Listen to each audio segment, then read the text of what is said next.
Okay, Adam, this is Tony. I'm looking at your white balance and ISO, and I'm reading what you have to say here. I began to understand the importance of each setting.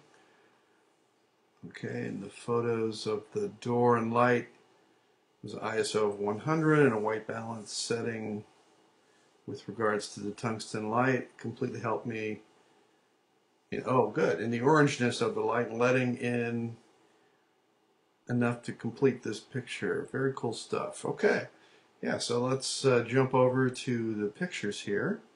Okay, so I'm looking over here. A lot of times the photo details will tell me what kind of camera you have. When it says camera here, it's picking up, I'm not sure what kind of camera you have, but in the future, let me know what kind of camera you have so that I have an idea if you're working with a DSLR or if you're working with a point and shoot. And I mean, it just doesn't make any difference. It just helps me to give you a little bit better tips because you know DSLR is you're going to have a few things that will be different than if you were going to use a point and shoot. But right here, ISO 200 for outside. That's good. That's perfect for outside. And it looks like this is like flapping in the breeze here, and so you can see, let's see, the doesn't tell me the shutter speed. Oh, exposure, here we go, 1/250th of a second. Okay, that works out well.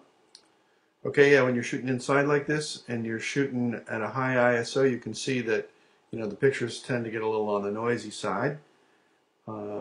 And it looks like you used your white balance here too, so that maybe this is what you were talking about in terms of like some of the orangeness of it, but that worked out fine. Like, you know, the wall behind you is nice and neutral, and good that you bumped your ISO up for being inside. Okay, and then inside here, maybe under fluorescent lighting, looks like you're in a bike shop, and okay, so it says your focal length is 5 millimeters, so that must mean you're using a point and shoot camera. And your ISO is at 800, so that's good. That's perfect for being inside somewhere like that, and probably under fluorescent lighting. Okay, good. And then this is what I imagine you mentioned in your in the when you wrote the little comment in when you posted the link here. So ISO 100. And so being outside like this, I imagine, let's see, so you had a half of a second exposure, so maybe you had it on a tripod or you had it on something very steady, so that's great. And you can see that, you know, you have much better, it's not quite as noisy in the areas where it's closer towards the light. Now, when you get in areas where it's in a little bit darker, then that tends to make things go a little bit more noisy, a little bit more grainy like that. But by all means, the color balance, the white balance on here, much nicer than if you had not done any white balancing. And this shot, I like this shot a lot. I just wish it were just a little bit, you know, because this it's got a little bit of a camera shake to it.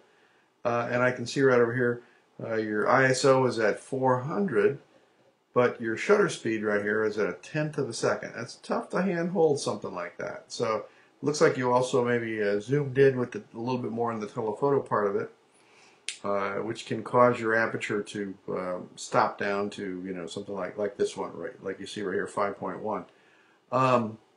But I like the composition. I like the crop on it, and but in the future, you know, something like this, you know, take your subject to where it's maybe a little bit lighter, a little bit brighter, to be able to get a, you know, unless you're going specifically for kind of an action shot where you want to show some motion, um, you know, use a little bit higher ISO, maybe 800, and take into account if you use the zoom on your point and shoot camera that it's going to stop your aperture down and you know, basically not have as much light available to you as if you were at more of the wide angle setting. But otherwise, it turned out really nice. The white balance on this turned out great. Of course, on this jersey, very crucial that the white looked good. And you can see right here at 800, your ISO 800 right here, your shutter speed at 150 or at a 50th of a second. Very easy to hand hold at a 50th of a second versus your previous one at a 10th of a second. Okay, all right, so that takes care of that. Okay, so it looks like you've done well with experimenting a little bit with your ISO and your white balance. And I would like for you in future assignments to take into account the, always keep in mind white balance and ISO for whenever you're shooting any of your assignments, because those combinations of things are going to help you get much better images when you're shooting. All right, good job. Thanks.